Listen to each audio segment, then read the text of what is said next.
All right, guys. Welcome to the show. Another big win for the Lakers tonight. Man, I'm really excited about that. What a big road game win. What a way to come back and make a difference, man. It was a tough road game. Of course, in Denver, the number one defensive rated team, and whew, boy, it couldn't have come at a better time. Team played great. Energy was great. Started off a little shaky, but it's generally how it happens. Is how it goes. Can't be mad at it. It's how we roll with it. But here I am, Devon Johnson. I'm filling in once again for Greg Bergman tonight. I am fresh off the plane, guys. I am just getting back from my family's house. Last time we saw each other, I was in a closet in my dad's house. I am currently back at home in Houston. So listen, I watched the entire game, as I'm sure most of you guys did. And I don't know what else to say, man. It was one of those things that establishes why I believe we are geared for a championship. It just, of course, it was not pretty. There were plenty of mistakes all over the board. We did need some calls to go our way. Obviously, plenty of calls did not go our way. But the mental fortitude to just go with it and to pick up defensive intensity when it was necessary and to do the things that were necessary to win the game, I think is the difference between us and just a really good team. Veteran leadership once again stood up for us. We had an amazing contribution off the bench. Generally, really, when you have AD and LeBron doing about 50% of the scoring, and then the rest of the team doing about 50% of the scoring, then it's actually a really good balance. And I know it sounds crazy to have two players who contribute as much as as almost 10 other players. But the idea is that you have enough contributions coming from different places that it not only keeps the defense honest, but it also keeps the offense flowing, and you know that there's synergy that is happening, and people are getting the right shots in, and it just presents the look and the feel and the culture of a championship team. And any championship team that you've seen, it doesn't matter if there was a big three like there was with the Celtics, or if it was just Kobe and Powell with the Lakers. The supporting cast was always the difference and how things went. And tonight was no different for our team.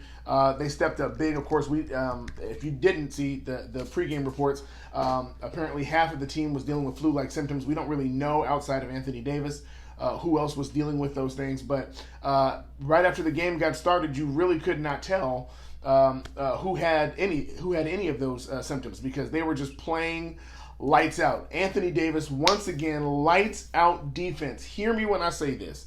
If he is not your defensive player of the year, I cannot trust your basketball opinion. And I'm not saying that because I'm Laker biased. I'm not saying that because, of course, he's Anthony Davis. I'm saying that because if you just watch, if you don't know his name, if you don't know the team he plays for, and you just watch him play, tonight was a great example of what he is capable of doing. And he put up amazing stats tonight. Of course, he only had one block, but he challenged so many shots tonight that it caused every guard to think twice. Jokic could not get a shot off. Jamal Murray. When you start seeing guards and bigs resorting to flopping to try to get calls, it's because that's the only thing they have left. It's the only trick they have left in the bag. Is they can't do it the regular way. They can't use their skill set to get to the hoop, because you have a JaVale or you have a Dwight or you have an AD, primarily an AD. Then they go to flopping. When you start seeing the Denver Nuggets start flopping and not getting calls, it's letting you know that they really don't have an answer for our length and our defensive presence in the paint. And, of course, with that, though, comes a negative side. And the negative side was we gave up way too many threes tonight. They did only shoot, 20% from three, but the six that they shot, the 6 threes that they hit were timely threes, okay? And the times that they were hitting those shots, they were momentum gainers. And we don't want teams, especially teams like the Nuggets, who are going to be a playoff team. You don't want to give these people life in a 7-game series. If we were to go back and play this game again and they made slight adjustments, we would have a bigger fight on our hands. We got through it tonight, which is good and it's great, but we have to find a way to stop the perimeter shooting from being so effective against us. Anyway, listen, I want to just preface it right now. I love it. The chat is live. Y'all live tonight. Let's get it.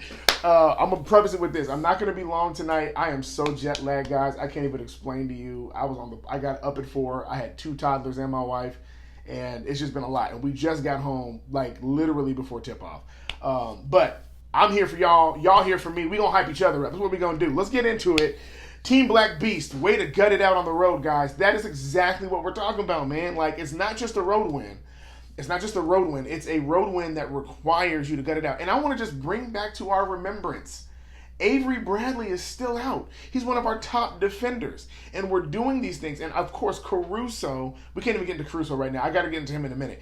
But the way that we have, the depth that we have, where, and I'm just going to bring up the Clippers because that's the only other team that people compare us to, but their defensive mindedness, you know those players. But on any given night, KCP can turn the defense on. Caruso is a top 5 defender. AD, of course, is doing his thing. Dwight is a defensive monster. And so we out-rebounded tonight. All of those things. We did the things that matter. Listen, we kept that team under 100 points, and then we went above 100 on a top defensive team. That means something. On the road in their house without your top defensive player, one of your top defensive players in Avery Bradley. So way to get it out. Team Black Beast, I'm with you, bro. No, really, come on. Let's new winning streak starting, Lake Show, baby. That's right. Listen, the mindset, one of the things that they were saying in the telecast was that Anthony Davis is fully expecting this team to go through this road trip and win the rest of these games. And that's the mindset that you want. You don't want a mindset from your star that says, hey, man, we're going to take it game by game. No, he's saying in his mind, we're going to win because we are that good. We're going to win. We're going to do it. And he's holding everybody else accountable to it. And you saw it tonight. Had flu-like symptoms and still got out there and put all his energy on D and was still doing work on the offense. Jokic couldn't hold your man. So I think there's a winning streak that is coming. Of course, we got to wait and see, but it smells like it right now. So I'm with you. No, really, come on. Franklin Peanuts, a hard-fought win. It was not pretty, but a good W. The best W's are the ones that ain't pretty. Those are the best wins, man. When you blow people out, you can't trust it. But when you see your team gutting it out, even when they lose an 11-point lead, mind you, they lost an 11-point lead in the third quarter, and they were down by 1 at a certain point. It looked very much like the ghost of that last game against Dallas. And so for us to be able to bounce back and go, no, we're not going to repeat that same mentality, lets you know that what you saw in Dallas was a wake-up call, which means that they were determined to fight dirty tonight, and they got into it, man. They did what they had to do, and I couldn't be more proud of this Laker team than I am right now by going on the road in Denver and doing what they're doing. Marquise Smith, Rondo, listen, yo, man. Okay, so first we had a real issue with KCP, and I don't know if y'all have been hitting these people like on Twitter or whatever y'all doing on Instagram, but as soon as we started like really getting into KCP, all of a sudden his play went through the roof. And even tonight, he didn't have the greatest of nights. I think tonight he only had he played 32 minutes and had 4 points. But the difference is that he was all over the court making plays and cutting off passing lanes. That's what we wanted from him tonight. He missed a couple of defensive rotations. That's going to happen. But he was active tonight. And even when he was 0 of 3 from the three-point line, it didn't really matter. The reason why he played plus 30 minutes is because he was such a defensive nuisance tonight. Listen, guys, Jamal Murray played 36 minutes and only had 22 points.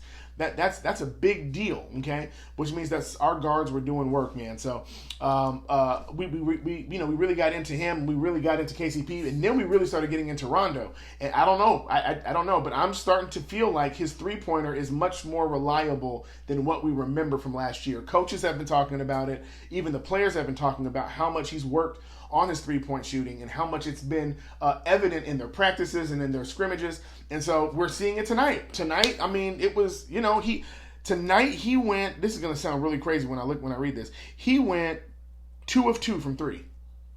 For Rondo, that's amazing because those 2 shots keep the defense honest. And part of the reason why Kuzma wasn't able to really get off the way he really wanted to get off tonight was because they kept doubling Kuzma. The teams know that he is looking to score.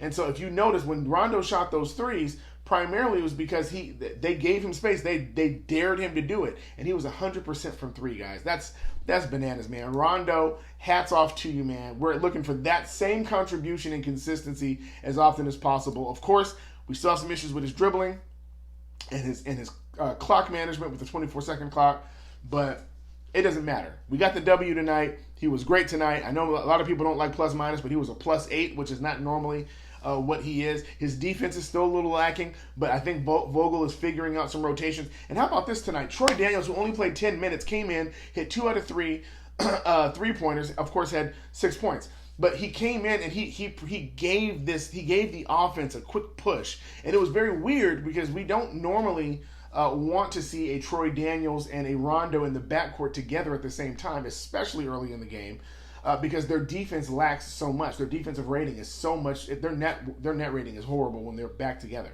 But tonight, he came in, he provided 10 minutes, got a quick spark, and Vogel pulled him out, and then it became a defensive struggle beyond that. That is the team that you're dealing with. You're dealing with the team who can throw in shooters when necessary, and then put the front line of defense back out there to hold you down. And that's the idea, right? If you were in a fight, right? When I was in LA, when you're in a fight, the first thing you want to do is after you knock the dude down, you want to get on top of the dude, and you want to make sure you keep him down. And that's what the Lakers are trying to establish offensively. Is that they come in and they try to do whatever they can offensively to establish a lead. Once they establish that lead, if you notice, Frank Vogel will put in a Caruso, or he'll start putting in a defensive mindset or defensive lineup to keep the score low for the other team, and then sub in shooters as necessary to get momentum back. That is why you're seeing the Lakers go and have these long runs where they have these leads, and then all of a sudden they lose these leads. It's because they're swapping in defenders for shooters, and we saw that tonight. But Rondo did his thing. Not feeling AD jumper right now. We can be a lot better on offense if his J was on. Roderick O'Keefe. Roger, I agree with you on certain points. I don't like some of the jumpers he's doing, but for the most part, I'm feeling much more comfortable with his mid-range. What you're alluding to, and it's the same thing I saw in the game, is that he has a tendency to wait in the shot clock and then shoot long twos that really might as well be threes. And they're not in rhythm. They're not set. They just feel like desperation almost, and he's a better player than that. And so we don't want him doing those things. But for whatever reason, when he's facing up on a player, even when he has a mismatch, and that's the part that I think that makes me so frustrated, is he clearly has a height advantage, he has a weight advantage, he has a strength advantage. He could back the guy down and go straight to the rim, but for some reason he faces him up, and then he just jab steps as if he's going to triple threat his way into the paint, and then he just pulls up and just shoots a jumper, which generally does not go in. So we really want him to take those pick and roll bounce passes when he's picking and rolling. He goes to the elbow, and Braun brings the defender out to the corner, and then he bounce passes over to AD, and AD just shoots the mid range from around the free throw line. We want those. But these ones where they drop it off to him, and the guard drops it off and then takes off, and AD faces up his guy right around the 3-point line, does not work. So I'm with you on that. B-Main24, the last foul on Caruso was weak in my opinion. It is. And I think what we have to realize is that the NBA is doing something weird. Not weird. There's adjustments being made in the referee calling, the foul calling from the referees. We're seeing a lot of inconsistencies from game to game, but if you watch the trend of the games internally, you're going to start noting consistency within the game itself. For instance, if you see there are some games where the refs just let them play from the top to the bottom, from the first quarter to the fourth. They just ain't calling nothing. And we've fallen into the trap of that, where LeBron is driven to the basket expecting calls, and for whatever reason, they're not calling it for anybody, okay? And then we've seen games like this game, where they're calling plays I didn't even realize. I mean, I realized it after they said it, but I didn't even realize that that once you pass to a player and turn around, it's considered illegal defense because you're becoming a quote unquote illegal block to the defender trying to get to the guy you just passed to. But I'm like, who calls that foul in a situation like that we were in tonight? That's not a foul you call. That's just not a foul you call. Send somebody to the line, foul somebody out. All of that, it didn't make sense. And obviously it was a weird play because LeBron had turned it over. Caruso had gotten the ball back and was giving it back to LeBron with the short clock. So it wasn't even like it was one of those intentional things. It was just the way the play was flowing. That was a stupid call. But, the Lakers are going to have to learn how to adjust, which is why our second halves are generally better than our first. Is because once we figure out what the other team is doing to play against us and what the referees are doing in calling the game, then they make adjustments in the locker room and come back out. Franklin Peanuts, most def. Yeah.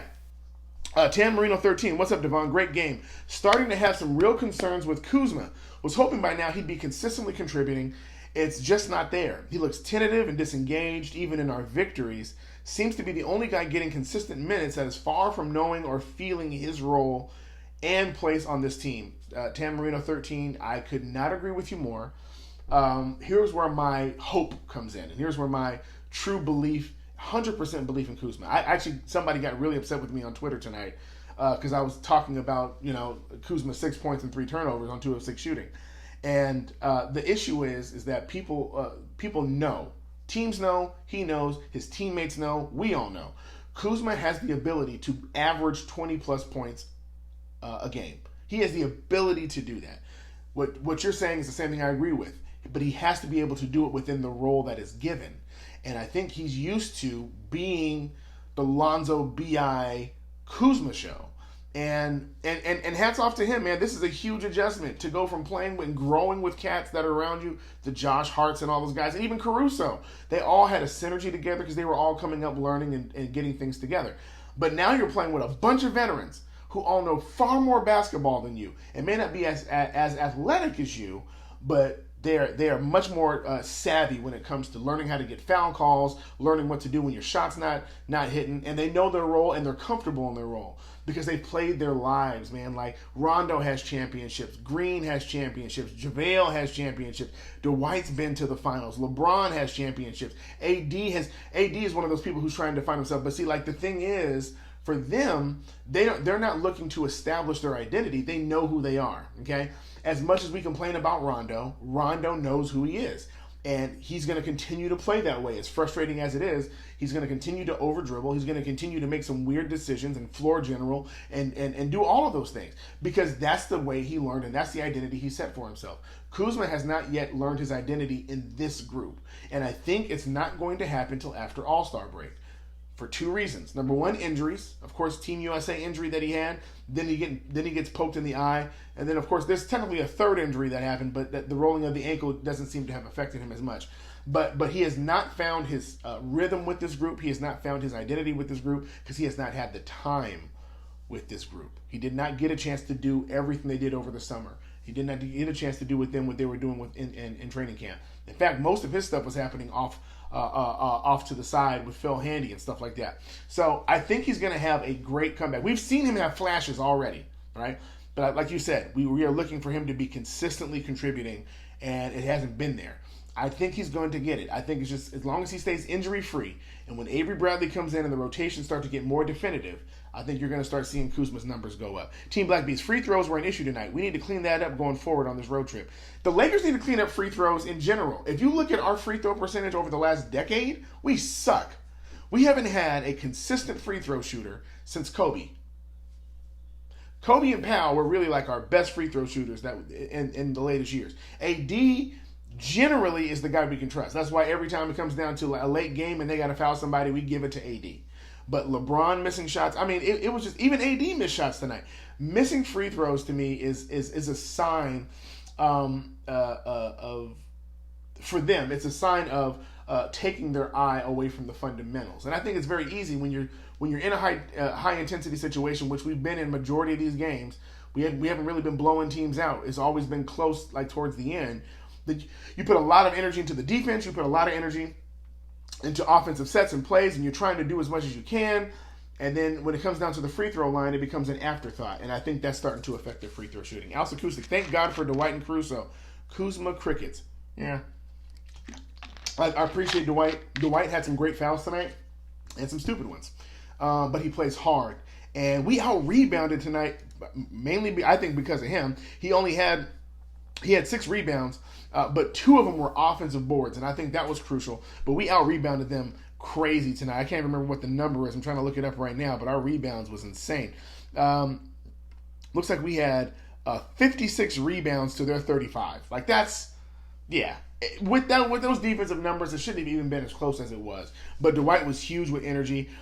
He actually came in with 13 points, which is great. He was 5 of 8 shooting. Once again, when Dwight first started with this team earlier this year, we remember him really hitting in the 80 to 90 percentile mark because he was constantly catching lobs and he was constantly doing putbacks. And tonight he started finding his identity in that again with LeBron. LeBron was finding him on pick and rolls, and it just seemed so fluid and so easy that as soon as the help defender came at LeBron, he knew exactly where to throw it.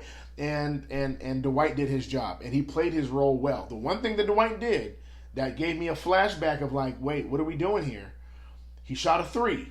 Now, I don't know who gave him permission to do that, but he needs to never do that again. I don't care how wide open he is. If you're wide open at the 3-point line, run directly towards that rim. But there's no reason why you should be squaring up. And what's funny is we've seen him on Instagram hitting threes perfectly fine. That is not your role, sir. Your role is to rebound, do putbacks, pick and roll, set screens, all that. But leave that to Danny. Leave that to LeBron. Leave that to Kuzma. Leave that to Leave that to Rondo for all I can. Leave that to AD. We do not need you tonight. The bigs did some crazy stuff. I just can't explain it. Between JaVale doing weird post up moves and shooting mid range jumpers, which I can't remember the last time I seen JaVale shoot multiple mid range jumpers, but he did that. And then Dwight shooting a three, it just felt like the bigs were getting outside of their identity. And I don't know what caused that. If it was a blowout, I'd understand, because then you just get loose with your playing and it becomes a pickup game. But it was a tightly contested game majority of this game. Even when we were up by 8 points, it never felt like it was out of control for them. So I love Dwight, but he can never shoot that three again. Now, let's see here. A great road win, live XP1. Live XP1. Finally, AD, LBJ, pick and roll at the end and unstoppable. I think everybody sees it. We see it. The crowd sees it. The team sees it. They are most fluid in the pick and roll. They don't seem to run it as much. Tonight they went back to it, but there's been a few moments where it's like, I don't understand why you didn't just pick and roll that, but they didn't. But tonight they did, and it was unstoppable. You're right. All right, Nagel 17. How's the schedule look coming up? 18-3, looking unreal. Well, guys, let's do it. Let's jump into it since we're not going to be here too much longer. Let's jump into this schedule of our beloved Lakers. Of course, we're in the middle of a road trip, and it's been a mission so far. We, of course, this is the first game of that. The next game is looking like it's going to be against the Jazz. The Jazz are having some really weird issues. And because they're having really weird issues, and they announced that Mike Conley will not be playing tomorrow night for the Jazz because of hamstring issues. So I don't know how much that's going to affect it, but that could be a trap game if we're not careful. It could be a trap game. So we have to take that game serious. And then Portland plays. We play Portland on Friday, which could go either way. Damian Lillard and CJ McCollum are a serious threat to the Lakers. Have always been. Hold on,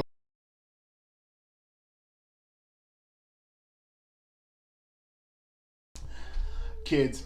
I think with Melo there, it's going to be much more about stifling their scoring. That's what I really think it's going to be about. If we can stifle their scoring, I think we'll be okay. We can probably win that game. But, of course, Lakers have always had, doesn't matter who our superstar is, we've always had issues in Portland. And then we're back home against Minnesota. So I think we can win the next two games if we take the game seriously. I'm really hoping that the flu-like symptoms, I hope these guys get rest tonight. I think they may be heading out to Utah tonight to go out there. So I'm just hoping that, that their health is good. So, listen, man, we could really be 20-3 heading into the weekend. We could really be 20-3, guys. That's okay with me. I'm fine with that. 20-3. If we only have 3 losses and 21, I'm with that. I'm with that all the way. Yes, sir. Heck of a start to a road trip. J Jeter Leo. Oh, J Jeter Leo. I'm trying to figure out your guys' names. They're real complicated. It's a heck of a start of a road trip. This was the toughest game out of the 3 because Denver is a serious threat in general. In a 7-game series, they're going to be a serious threat. But tonight we made our statement. And then for a lot of people who have been saying crazy stuff like, oh, the strength of schedule was the easiest, that's why your record is the way it is. No, tonight made the statement. It has nothing to do with our schedule. Whoever you put in front of us, we're going to give our best. Even when we lose to the Mavs, those kind of moments are going to happen. But you better believe that we're going to bounce back. And one of the things the players are saying is they don't want to have any back-to-back losses. And I truly believe this could be a team that has no back-to-back losses all the way through the finals. I truly believe that. Live XP1, not at our best, haven't put together a whole 48 yet, and we are 18-3. We have not put together a full 48 yet. We have not. To be honest, when everybody finds their roles and everybody is healthy, I don't know what people are going to do with this. I really feel like after the All-Star break, I don't know who's going to stop us. Because that's the time where you get a chance to decompress. Everybody has a chance to rest and get healthy. And then you come out of that All-Star break, and there's only one thing left Okay, there's only one thing left, and that is the finals. That's what you're playing for. Period. You want to be the last man standing at the end of that. After the All-Star break. Going into the All-Star break, there's trade deadlines. You don't know people's records. You don't know what's going on. Coaching changes can happen. You don't know any of that stuff, right? But after the All-Star break, everything is settled. The dust is cleared, and it's about you are who you are by that point. And I think when we come out of there, I think you're going to see a whole 48 coming out of us. AD flu game, Marcus Smith. Yeah, I mean, listen, we could call it the AD flu game. It wasn't his best game, but he was a monster in that paint. I don't care what the stats say with him only having like one block or something like that. He changed so many shots tonight. It's insane. And Caruso changed so many shots tonight. It's insane. Don't think we won tonight without that L versus Dallas. That's very possible. I said it before. I said it in the last post game. I was like, guys, we need to prepare ourselves for a loss. Frank Vogel says that they shouldn't need a loss, but it just doesn't work that way, man. It just doesn't work that way. There's sometimes you get to a place where it becomes so routine to win. Okay, the Patriots had that problem. The Warriors had that problem. Heck, even Miami had that problem at one point, where you just get so used to winning that you just think you can turn it on. And you need a reminder, especially in a devastating West. I don't care what these records say. Any one of these West teams in a 7-game series could hurt you, okay, with the exception of the Warriors right now because they don't count. But if you have these people at full strength, and so like tonight, I think we won because we had that good, fresh taste of losing in the third quarter. And losing that game to Dallas and against a team that we are far superior than. And hats off to Luka. Let me tell you something. Luka is the truth, period. I don't care what anybody has to say. His defense is horrible, but you cannot tell me that man's offensive game ain't next level. Still, Luka and Kristaps Porzingis should not be beating us. But it happened. And because it happened, we walked into Denver and reminded everybody that on the road without Avery Bradley, who is one of our top defenders in the guard position, we're still a threat. All right. Can't teach heart. Acoustic Caruso. You cannot teach heart. How many people saw the putback dunk? Holla at me if you saw that putback dunk, yo. Listen, he's liable to do that on any given game. And somebody was asking me when I was back home in LA, somebody was asking, like, what is the big, to do about Caruso? Because his averages aren't great. His numbers aren't great. His defense is great. And I said, as much as we love his defense, it's really more about what you just said right there. His heart, man. His heart to play. It's not even that he's trying to play to earn a spot. He has a spot now. This is normally when G League players or players who get on or undrafted players begin to turn it down is once they get a contract. This dude got a contract and has picked it up and he's giving himself an identity on this team. Like when he fouled out at the end of that game, there was a literal concern about how is Rondo going to cover their guards to sustain this lead? Because Caruso's identity is to shut down their guards and to make the right play and to put back dunk. You can't teach that. You can't teach that. Either you have it or you don't. DJ V Incredible. We need a consistent third scorer. We do. Just not yet. I think we're developing that. I think it's going to happen organically. I still believe in my heart of hearts it's Kuzma. I think it's just going to take some time for it to develop. I know a lot of people are going to be like, no, I'm done on my man. It's only 25% of the season done so far. I still believe this guy has the goods. Just going to take some time. What's the deal? No, really, come on. What's the deal with Dwight and the free throws? Is Hacker Dwight a plan for future teams? No.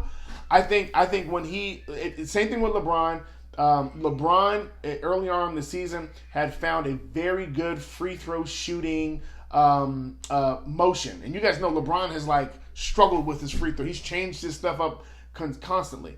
I think for Dwight, he got away from what was working for him. He actually has been fairly decent at free throw shooting with the exception of moments like tonight. So I think anytime he gets in a position where maybe he's been frustrated by fouls or he's not getting the looks that he's trying to get, you're going to start seeing it show up in his free throw shooting out of frustration. That's my personal belief. So I think if they try the hack of Dwight, it could backfire on him because even tonight, even with all that said, he wasn't that bad tonight. Let me go back to I just want to see this real quick. He wasn't that bad tonight in regards to his free throw shooting. He missed free throws at crucial moments, and I think that's the part that we did not like, was missing those shots when we needed him to hit them. But tonight, from the free throw line, Dwight Howard, no, he was bad. He was 3 of 8. Okay, he was 3 of 8. He hit a couple that that were good, but for the most part he missed. I think he's going to get better, but he also scored 13 points. So, he made up for it in other ways. You know what I mean? He was. There's only 2 double-digit scores off the bench, and that was him and Rondo, and so he made up for it. Fantastic. Anthony Davis, Defensive Player of the Year, without question. He is the Defensive Player of the Year as of right now. Unless somebody comes and does, I can't name another person who is doing defensively what Anthony Davis is doing. And once again, Defensive Player of the Year is not about the stat category. He's averaging like 2 or 3 blocks a game, but that's not really where his campaign is going to be made. His campaign is going to be made in the fact that every time people come into the paint, every time you see him, and you know when you see a guard coming towards him, you're waiting to see the collision between him and the guard and Anthony Davis. And when you saw it tonight, I don't care who it was. I don't care if it was Murray. I don't care who it was. Whoever came in that paint, they knew that if I don't pass, I'm going to be struggling. And he made that happen tonight. And there was even a couple of foul calls that were clearly not fouls. It was just beautiful defense. But because of the flop and because of the bailout, he picked up those fouls. But I think he's going to be defensive player of the year, hands down. Sports Beard 1, Lakers Nation Rise. It's about time because we've been in the casket for about 7 years. Mecca Zuth, do you feel like that loss last game was helpful in improving this Lakers team? Adjustments and growth. Yeah, we were talking about that earlier. Once again, Frank Vogel does not believe that you need that. And maybe you shouldn't in a perfect world. I just have never seen a sports person, an athlete, who's as talented and championship-oriented as this team, not have moments of needing a wake-up call. I think it's just natural, man. Could you imagine? Just think about this, guys. You go and play 10 games, and no matter who the opposition is, on the road, at home, missing players, not missing players, you win all 10 games. When you go on a 10-game winning streak, you can't tell me that you look at the next game and don't have some semblance of, we're about to win this one. And to come into it that next game after winning 10 games and then to lose at home when you were winning and you lose because the third quarter they torch you, I think that was the wake-up call. So, yeah, I agree. I agree. And listen, and when you say adjustments and growth, it doesn't necessarily mean they're going to stop teams from doing what they do in the third quarter. Tonight, that team still came out and cut that deficit all the way down and then took the lead in the third quarter. But the adjustments came by responding to the run and picking up the intensity even more. You hate to see that. You wish they would do that coming out the gate, but they made the adjustments when it matters. This game is a game of runs. And how do you respond to runs? It has to be by defensive intensity, not by trying to outscore them. As we saw with the Rockets and the Spurs tonight, by scoring 150-something points. That's not good basketball, guys. Good basketball is when you put your defensive stance and your defensive presence and you make it known in the scoreboard. And we did that tonight. We kept him sub 100. Rondo hits more threes than Kuzma. Let's not make that a habit. Like, that's not really a habit. That's not really a thing. Like, if you were to take a draft for three-point shooting, and you ask any GM out of all those teams, they're not picking Rondo over Kuzma. I don't care where his slump is. Listen, Danny Green was even worse. Danny Green tonight was horrendous from three. He was 1 of 7. Kuzma didn't even attempt a 3 tonight.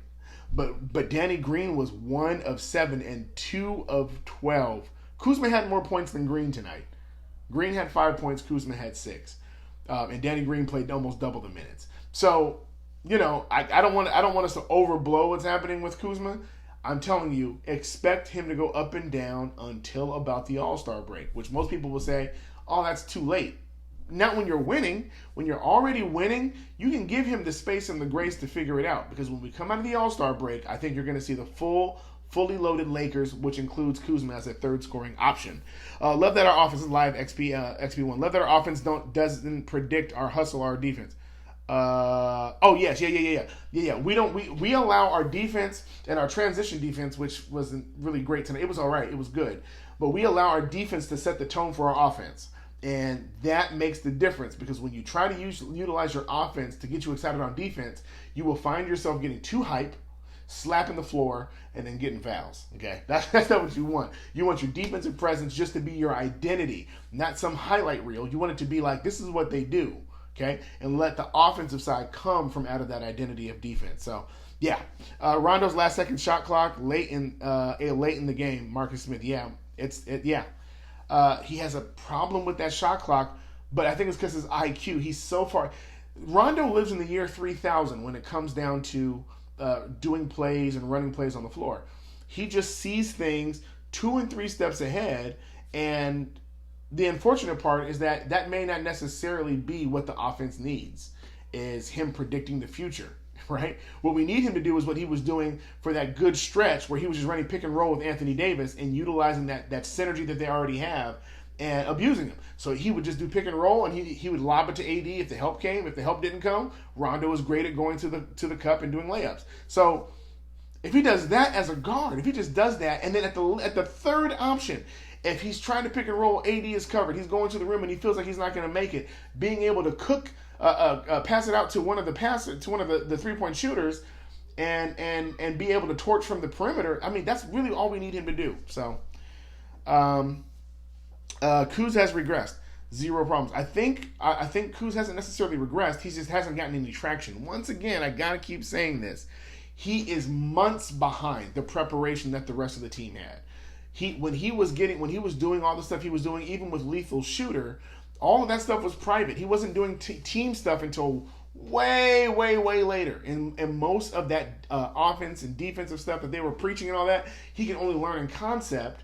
And so he wasn't able to institute it. He could work on his shooting, he could work on his free throws, but he couldn't do it in real life scrimmage action until much later because he was hurt. And then he got hurt again with his eye. So he had to readjust to wearing goggles and trying to figure out what that looks like. And then he rolls his ankle. So you haven't seen him, number one, in his full, he's not conditioned. He's still not conditioned. They talked about that in one of the post-practice reports, that he's still trying to find his conditioning and trying to find his feet. He finds it in spurts, but he doesn't have the sustainability that he's had in the previous year. And then also he doesn't have a role in this team yet. And once he identifies his role, and once he identifies, or once he gets conditioned, I'm telling you, give him space and grace. All the month of December, I'm just telling you, if he may have 20 points one night and 6 points another. Okay, we're not gonna put any assessment on him just yet until we know exactly where he fits in this offense. Then we're gonna set him down. Okay, and you're gonna know where he fits by who's playing in the last 4 or 5 minutes of the game. If Kuzma is out there in the last 4 or 5 minutes of the game, it's because the coaching staff believes he is a legitimate third scorer. If he is not out there at the end of the games, then that means he is establishing himself as a bench player for real. Okay, so let's give him a little space for that. Marcus Smith, Kuz is still on the mend and trying to find his rhythm. Look, yep, we just said that. Alpha Acoustic. He has had enough time already. No, it's not. It's not enough time, guys. I don't think people realize how much time it takes. That's when you see LeBron and AD and Rondo talk about, like, we're going to go to Vegas before we start training camp so that we can get some stuff going, is because they realize the more time you get in, the more it shows up in your playing in real life. And I'm sorry, like they have had that. He is not. Not only that, but you're talking about him trying to fit in with veterans who know much more basketball than he does. They have natural basketball instincts that have been a part of their lives. The reason why it's so much easier for AD, Dwight, and JaVale to catch lobs from LeBron is because LeBron doesn't have to say anything. They've been in the league long enough that they know instinctually when they see certain things happening on the court what to do next. Kuzma does not have that expertise yet. I'll tell you this is going to be the season he learns it. And I think he's going to catch on by All-Star break. AD has to remember he's an alpha on offense, live XP1. He is an alpha on offense, but we don't always need that alpha on offense. We need him above everything else. Once again, we're dealing with a Frank Vogel team. We have to make this very clear, okay? It's the same thing with Roy Hibbert, all this, okay? We need him to be an alpha on defense first and let the offense flow from that. Now, his offensive game is amazing. But when you're playing along LeBron James, you don't have to do all of the heavy lifting. In fact, statistically, the Lakers do worse when AD gets a majority of the touches. We saw that the other game when he played against New Orleans. When we kept beating him in the paint, yeah, he was killing them offensively and putting up huge stats, but it was hurting us on the other end. And it's the same problem that he had when he was in New Orleans. He would put up monster stats, because he had to be the alpha on offense, and it took away from the defensive side, and we would lose games, right? So what he needs to do is establish himself as an alpha on defense, which I believe he has, Defensive Player of the Year already. and then let his offense just naturally come as it already has. 5 were missed by Dwight. That's right, 0 problems. Yeah, I didn't realize it was that bad, but you guys were right. 3 of 8. Alsakusic Bergman. Oh, Greg, hello. He's somewhere in this chat. I already know it. 0 problems. It's because he trimmed his hair. The power is in the hair. He's been doing a lot with his hair, and I don't understand any of it. But listen, man, he picked a weird time to cut his hair when you're getting ready to go to the freezing mountains in Colorado. But he decided to do that. Don't these guys get flu shots, Alsa Acoustic? I don't know what they do. I know they have some of the best trainers in the world, and I don't know. Listen, it could be the change of climate. It could be that they were around too many other family members during Thanksgiving. Who knows? But we're praying that they all get better and they're all good by the end of this road trip. Team Black Beast, I'm concerned about the Lakers' lack of ball movement at times. That lets the defenses off the hook. All the way, the over dribbling, the overthinking, when really you have such a fluid offense when it's working right, when that bad boy is clicking, man, it's beautiful to watch. You know what I mean? It's a beautiful thing to watch when that ball is moving. In fact, I think if we're being honest, one of the things that made Golden State so incredible during that run they had wasn't even so much that they had the players that they had. It was the movement amongst the players.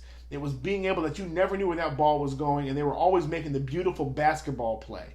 And so we have tendencies of doing that, and sometimes we even do like the Warriors, and we do too much. We pass too much. But there are these long lulls in Team Black Beast. I think tonight we saw plenty of that, where they just go and they dribble. And they don't pass, and sometimes you can't tell if they're doing an ISO play. And at the very last minute, someone will try to come and set a pick when there's 6 seconds left on the shot clock. That's the worst time to set a pick. It's too late at that point. So, yeah, but they have to figure that out. I'm positive they are working on that. I just don't know how much that's going to show up in these early stages. Once again, we're only 21 games in. So, let's see. It's a long season. Live XP. Yep, facts. Been saying that all year. Laker banter. Often a turnaround fadeaway jumper. Yeah, don't like those. LeBron has been pretty consistent with hitting those fadeaway jumpers. But he's probably the only one that I would trust with that. Maybe Kuzma. I've seen him do a couple of those. But JaVale equals fried. I think JaVale, one of the things that we keep talking about with JaVale is there was a huge debate earlier about Dwight should start or JaVale should start. I think we're noticing now it's kind of settled. It really doesn't matter. But JaVale is different because JaVale has length, but he does not have the athleticism of Dwight, even though this is nowhere near Dwight's peak athleticism. He's way on the other side of the hill. But Dwight is able to recover quicker when guards come by. Like we've seen it before. Dwight has been on the perimeter, just like AD, sticking guards and running with guards and blocking guards from behind. JaVale can't do that. When JaVale gets blown by, he generally fouls trying to recover. And so that's really where we're seeing the part that it makes it hard to trust JaVale in a defensive setting. He also gets out-rebounded tremendously. It just feels like when he does get rebounds is when nobody else is around. But when he's in the thick of things, it's like he doesn't even get his hand on it. And so I don't want to call him fried, but we do have to recognize JaVale has been in the league for a long time. And he's played a lot of games, and he's been in some championship runs. And, he's not going to have the same amount of athleticism that he once had. Do you think the coaching staff should run Daniels off screens to get him open looks and rhythm? Team Black Beast. I think so. I think that's the only way. I look at Troy Daniels much more like a Klay Thompson. Not in skill set, but in usage. In the fact that you really don't need Klay Thompson to dribble. You just need him to catch it and shoot it. Troy doesn't have nearly the same quickness of release that Klay has, but it's the same concept. Run off a screen and literally, don't even think about passing it to the big. Shoot that three once you get around that big. And tonight, he hit a couple threes that were big for the moment. He only hit 2 shots, which gave him 6 points for the night. But when he did, it was great. And I wish he would have had a little bit more than 10 minutes. But it was a defensive-minded game, and Troy is horrible at defense. So, but yeah, he does need to be run off of screens. Live XP1, our lack of ball movement caused the Lakers to have a lot of tough shots, fadeaways. Yeah, and it's not good. It's just not good. We've lucked out a lot on some of the shots that we've hit. But once again, I believe that they're going to fix that. Laker banter, just like his athleticism, Caruso has sneaky defense. Caruso is turning into a nice all-around player. Let me tell you what Caruso is starting to feel like to me, and not in athleticism necessarily, because I think he's far more athletic, but it's reminding me of a Trevor Ariza. In this instance, I don't really need you to contribute a whole lot, but I need your presence to be felt. And when we had that championship run, Ariza was a fan favorite. He wasn't talkative. He wasn't none of that stuff. He wasn't boisterous. Didn't have a big personality. He hit threes when they mattered. Caruso's still working on the three thing. He's decent, but Trevor was a 3-and-D player, and Caruso kind of gives you that vibe a little bit, mixed in with a little bit of Shannon Brown, because the dude will try to go for a dunk out of anywhere, and I love that. Yep. So here we go. Max Agi 1. Lakers suffering from lots of bad calls recently. Refs just seem angry at the team, Howard and LeBron. Yeah, I mean, I'm sure there's some kind of discussion that's happening behind the scenes, but when Frank Vogel had to come out and say, we're going to talk to the NBA office about that because LeBron didn't get one free throw, one foul call on that many attempts shooting, it does lead you to believe that there's something that's not right. Max J. agreed, yeah. Live XP1, not worried about Kuz. It's kind of a good thing he's struggling. Makes us that much more unpredictable later. Okay. Live XP, I want to say this because you brought up a very good point. Okay, this is crucial for us to understand. We love this team. I think everybody in this chat loves this team. Agreed. The issue that I love, it's a good issue. This Lakers team has not been fully healthy yet. So you're not looking at the fully loaded version yet. Okay? When we played the Clippers, we didn't have Kuzma. Now we've gone a long stretch. We're even going through the rest of this road trip without Avery Bradley. But what happens when everybody's at full strength? Okay? We have the whole roster at full strength. And we actually have an offense that has an identity. I really don't know what any team is going to be able to do against us. When I hear people talk about the Clippers and the Celtics and even the Raptors, I appreciate their opinion. And then I laugh because what we're looking at in those teams are fully loaded teams. Who the Clippers are right now in this moment is who they're going to be. Period. We have not finished our trade acquisitions that we can still be adding Iggy. We still haven't got Bradley back into the lineup, who is a contributor with great mid-range shooting and incredible defense, full court pickup at the top of the game, setting defensive tones. We haven't even seen the full roster yet. Kuz isn't even conditioned. So when I think about our record at 18-3, and I think about what's coming up in the next, between now and the All-Star break, and I think about what it's going to look like when we get around February and March, I'm thinking to myself, we are going to be the coldest team in the NBA. I can't think of another team that's going to be able to walk with us. If we lose a game, it's because we lost the game, not because somebody beat us. I am so in belief of that. And once Kuz gets going, oh my God, it's a wrap. Yeah, Hugh Janus, Lake Show all day, baby. That's right, all day. Pink 2440A, LBJ really respects Vogel. And that's huge because I don't think people realize how nervous I think a lot of people were about how that coaching hookup was going to happen, because we all know that doesn't it seem like it was so long ago that we were talking about all of the horrible decisions that were being made, the Tyronn Lue drama, the front office drama, the just all the stuff that was going on. And part of it was when we finally settled on Vogel, nobody saw Vogel coming. Nobody wanted Vogel.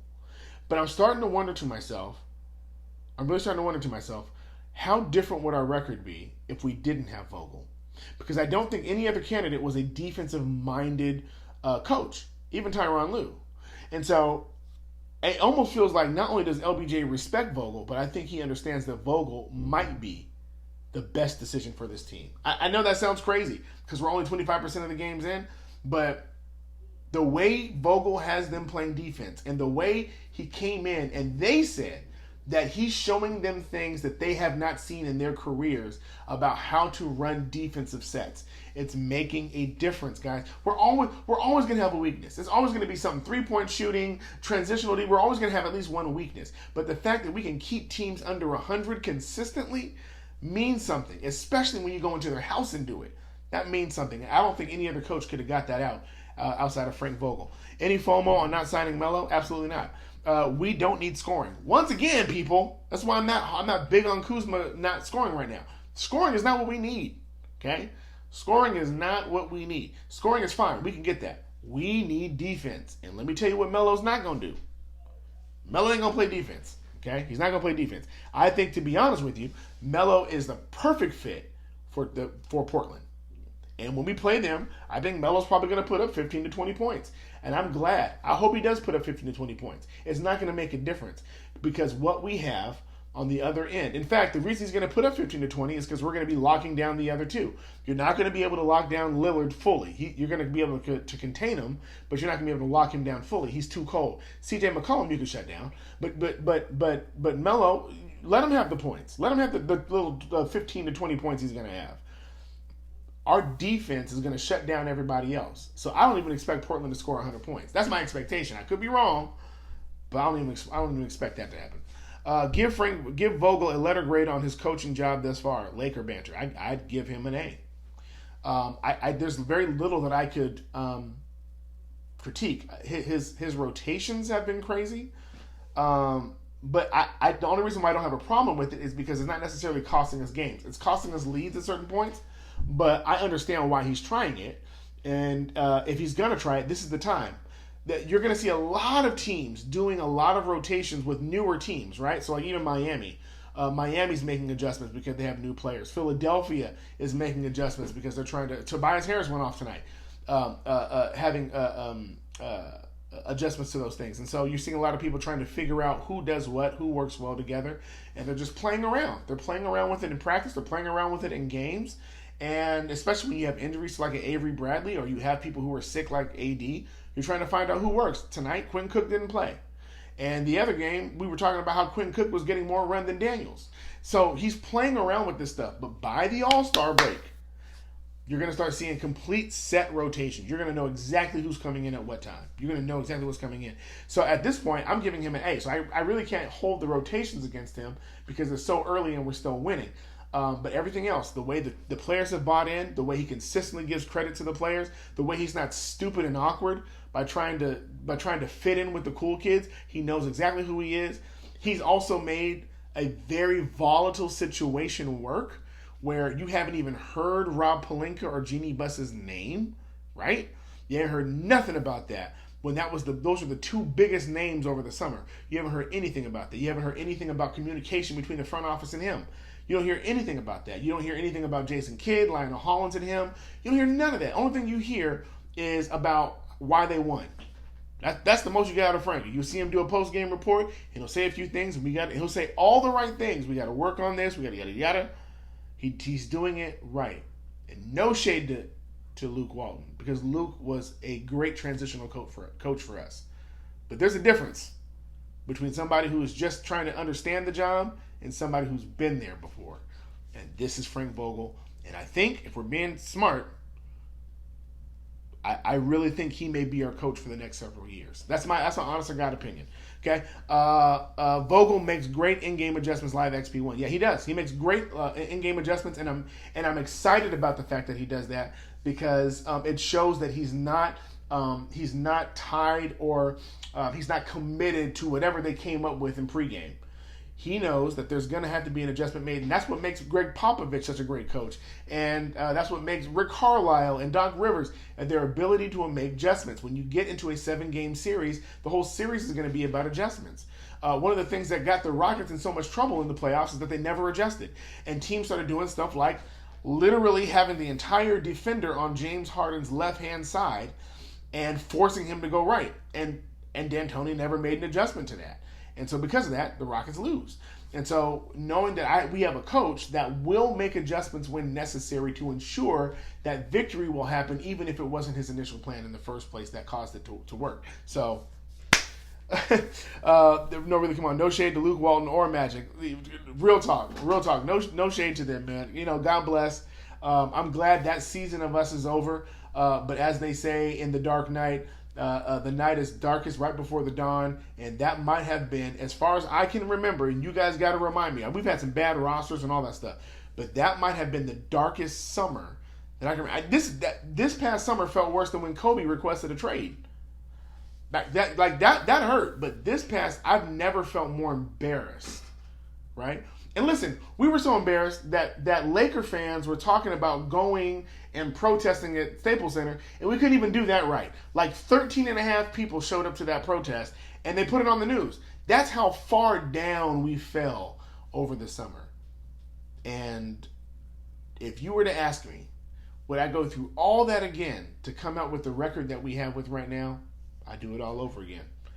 If having to go through that means that we get what we have right now, I'm fine with it. I'm fine with it. So, hats off to Luke, man. You were necessary for us to appreciate winning again. So, that's it, guys. Listen, I'm going to turn it in. I'm tired. But, man, what a great win tomorrow night. We are back at it again tomorrow night. We are back in Utah once again. Mike Conley is out for Utah tomorrow for a hamstring injury.